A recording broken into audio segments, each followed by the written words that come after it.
Good evening, welcome back once again to the bird room. I'm Shane from Direct Bird Products, and as you can see behind me, the title suggests our breeding season is basically come to an end, and it has done probably, I would say, around a month ago. We started splitting the birds up, various reasons which I'll run through. But all in all, I mean, we've ended up with some half decent numbers and half decent birds that we bred for this year. As you can probably see, this is, well, it's not a new top, it's an old top, new to the channel. My daughter bought me this last Father's Day, and I've only wore it twice, so I think it's time I better start wearing it, or she won't be very pleased. So yeah, thank you, Lucy. Anyway, back to the birds, and as you can probably see behind me, there's the Greenfinches. We've bred a few. I mean, a couple that I know have got real potential for the show bench, so that's the main thing. Not just that, we've got some for breeding season for next year. That is the main objective of why I breed the birds anyway. But the Greenfinches themselves this year have been an absolute nightmare. Not a single Greenfinch has bought their own young'un up. All the Greenfinches that I've bred have been bought up by fives.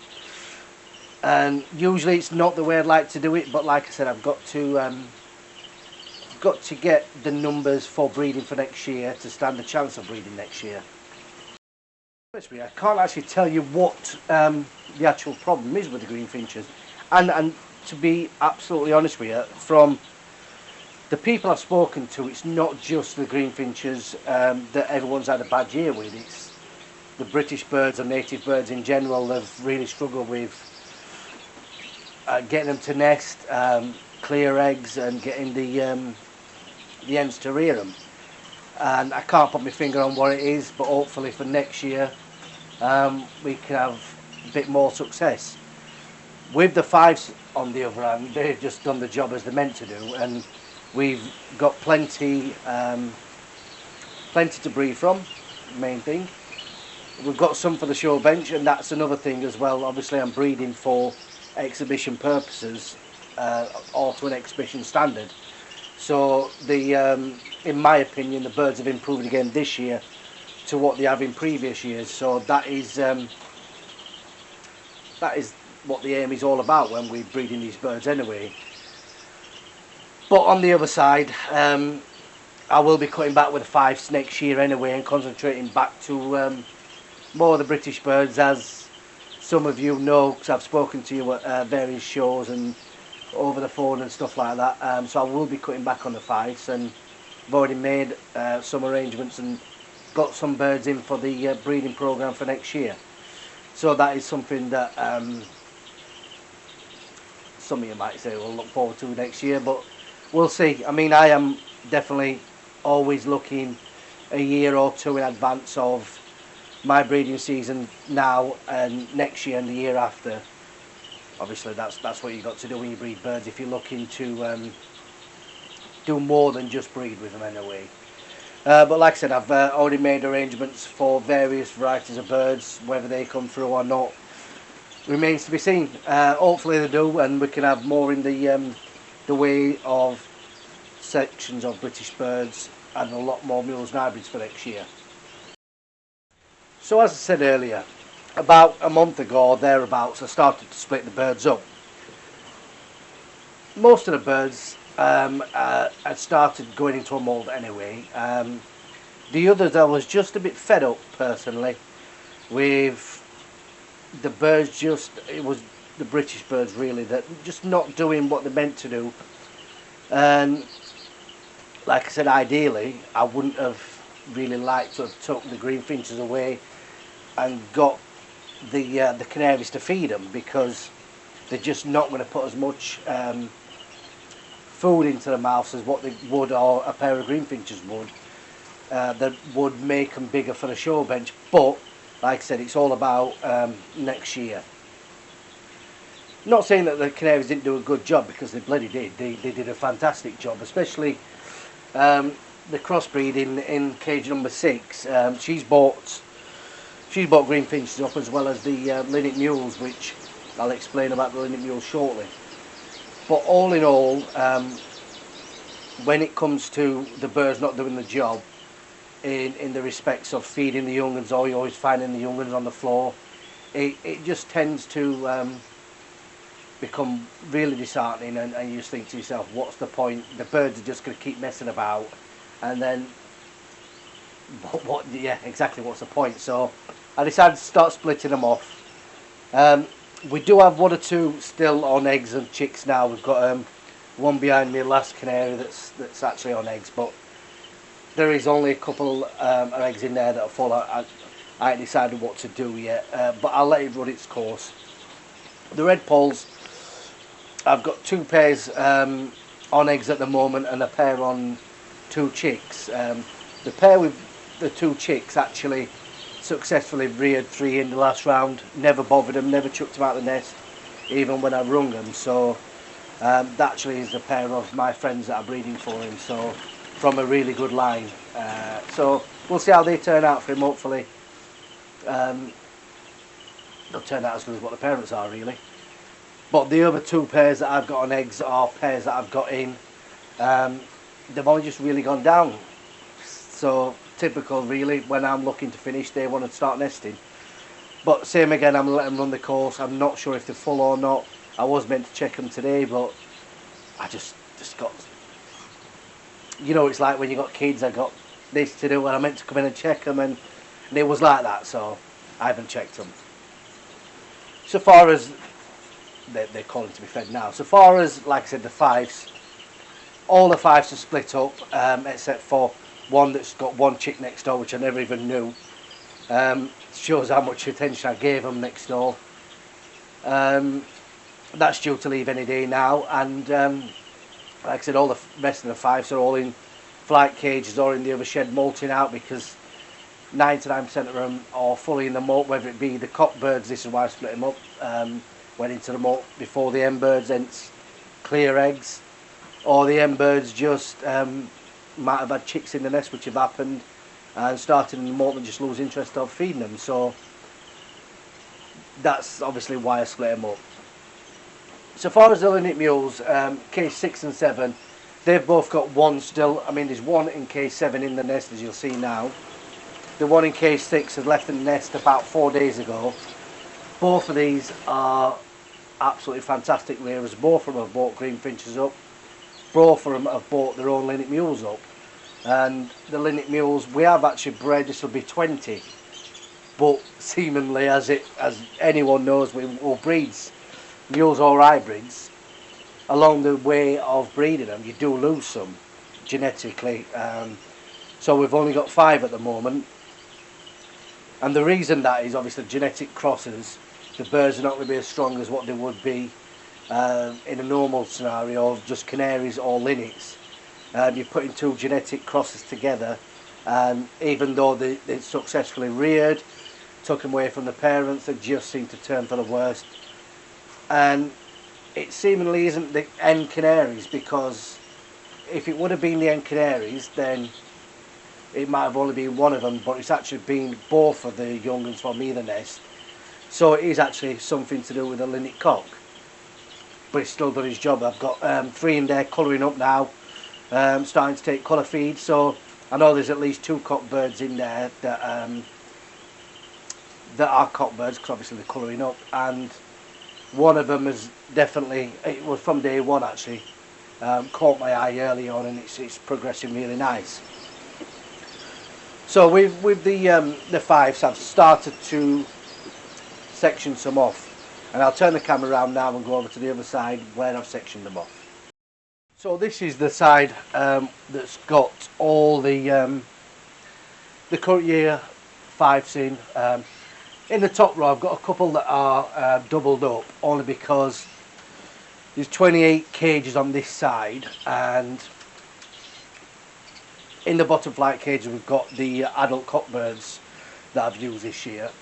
And I've started to obviously section them off, and these are some that's caught my eye early on, although some of them now, especially the lighter birds, have started to change. As everyone knows, they do change, but the darker birds in themselves, like I said, a bigger improvement than there was last year and the year before. So same again, I'll look to see what they turn out like later on in the year and see if we can get some on the show bench.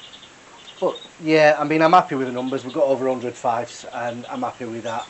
Could have bred more, should have probably bred more, but I'm not too greedy. It does bloody take it out of you as well. When you having to come in 3 or 4 times a day in between work, family life, it's full time. So that's one of the reasons I'm going to be cutting back next year. And the British sort of do their own work, not like the Canaries. You have to keep coming in. And one thing I didn't really want to do is keep topping them up. And this is one thing David said in his video. I don't know when it was aired, but when I watched it, he definitely hit the nail on the head. I don't want to keep coming in, topping the birds up every 5 minutes just to save that one bird. Don't get me wrong, I don't want to lose any. But on the other hand, what I found in the past, or even hand-rearing for this matter, when you hand-rear a chick, if it's a canary, they don't tend to feed their own as well when they are obviously breeding the year after. And it's the same when you're topping them up. They don't have that instinct as what they would be if they was 100% parent reared. On the other hand, when it comes to mules and hybrids, we're not looking to breed from them. So if in them scenarios, I would top them up or I would hand feed them, because we haven't got the challenge of getting them to feed any young uns or reproduce for us further down the line. So, but I'm not saying I don't top up. I'm not saying I won't top up. What I'm saying is I try to avoid it as much as possible to let the birds do their own stuff. And it's down to each individual, but that is my reasonings behind why I don't like to do it. But like I said, I should have and could have had more if I would have probably topped up a lot more, been in here. Well, you'd have to be in here every single minute or every day to make sure you're not going to lose any through ends coming off or the type of weather we've had. And it's just been a multitude of different scenarios that have really had the effect on the birds, whereas one year you won't get it. But even still, it's not been a rubbish year. I've got linear mules. I've got some of my own young red poles, only 1 or 2, 3 I think it is. Some of my mate Jamie's. I think it's there's a few greenies, plenty of canaries, and what else can you ask for? Hybrids maybe, but that'll be all next year anyway. So when we do more mules and hybrids, you're going to have more chance of success than one pair of this or one pair of that. You really need 3 or 4 different same pairings of different pairings to get the yield better. The last thing I want to talk about quickly is the diets and stuff I've been doing this, like I said, this last month, since my last episode, because it's something that I've had to change because the extreme weather and prolonged extreme weather. So I would say about a month ago, when there were still chicks in the nest anyway, I basically cut the egg food out completely. Not completely. I cut it out in any mix that I did and just gave it in straight out the bag form, just in a egg cup, egg food drawer, and I've even cut that out now. But the reason I did that is because obviously every time you mix egg food into your egg mix, soaked seed and your broccoli and peas and stuff like that, within, I would say, 2 hours it's going off. And when it goes off, it's not good for the birds. So cut that out, and all I've been giving them is soaked seed with peas and sweet corn, and at least that way I've no fear of any food spoiling. If you did do it, it might get chucked out the nest and then they pick it up, and it's not one thing that I like to do, so I just chucked it out carried on with soak seed and egg food. It's absolutely made no difference whatsoever. Oh, with the soak seed and egg food. Soak seed and peas. And it's had exactly the same effect. The birds have been finishing the young ones off. It's had no effect on these fives. As you can probably see now, I've got the Portex hoppers on. I got these off a good friend of mine, Richard. And the reason I put them on, because these little blighters can get out of these holes. So came in one day, 1/5 out. It was actually this bugger here. So I covered them up and put the hoppers on there. They're getting a transition now from soak seed to hard seed. And same thing again, what I did with that in the soak seed mix. I mixed a bit of hard seed in there with it, wild seed, and 50% of soak seed, 50% of hard seed, and transition them slowly over to the hard seed diet. So that's all they're getting. They're not getting any egg food whatsoever at the moment. None of the young fives. I feel that I've had it in the past where I've had soak seed and egg food all the way through breeding season to finishing the molt, and they do tend to put a bit of fat on if they're left to their own devices. So I cut that out, and now they've just got this, and they seem to be perfectly fine. Last thing before I go is, now the weather started to cool down, I've missed a month of baycocks. As everyone knows, when my young ones start the molt, I give all the young birds, a dose of baycocks. I give them 2 ml per litre for 2 days a month, so first and second usually of the month. But last month I missed it because it was far too hot. I'm just going to be throwing that water out halfway through the day. But now, first of the month, all the birds have got baycocks in now, and same with the greenfinches, the young red poles, all the young fives, and I've explained before, I probably don't need to do the canaries, but I don't like to bit and bob between one bird or another. So all the young stock of all I've in it. Simple as that really, and obviously the logistics or logic behind it, should I say, is it just helps. If you've got coccidiosis in your place, it only takes one drop in. Say if I put a bird in a show cage and the bird transfers, or if a bird transfers anything into a show cage, I'll transfer another bird into that show cage. That bird can pick it up. You put that in a flight cage, all the birds in the flight cage can catch it. So by doing them all, you're eradicating that problem in the first place. Simple as that. Anyway, that's it for me today. I know I've been gone a while, but just so busy with general life, family life, work, and unfortunately the birds themselves or the channelers had to take a back seat for the last month or so. And I've had a few messages asking if I'm going to put another video out. It's just, I've explained, I've just been so busy. And it's that time of year, unfortunately. We've got 6-week holidays coming up, and the kids are going to want to do this, I want to do that. So I will get another video out. It won't be a month's time, it'll be before then. And I can show you guys in a bit more detail of some of the birds and some of the greenfinches that I'm training up for the show bench. Anyway, that will be it. Like I said, if you haven't subscribed to the channel, why not? Why not? It's totally free. You don't have to do anything, just hit the subscribe button, and if you hit the notification bell, at least then you'll know next time I upload a video without having to wait and wonder or check when I put it on. At least you'll know when I'm uploading next. And if you have liked what I've done, hit the like button, and it shows me I know I'm doing something that's worthwhile. Anyway, enjoy the rest of your lovely evening. It's quite nice out there today. It's not too hot, it's not too cold, it's just right. This is the weather I like. Sitting outside having a beer, it is anyway. Anyway, I will see you soon. Take care.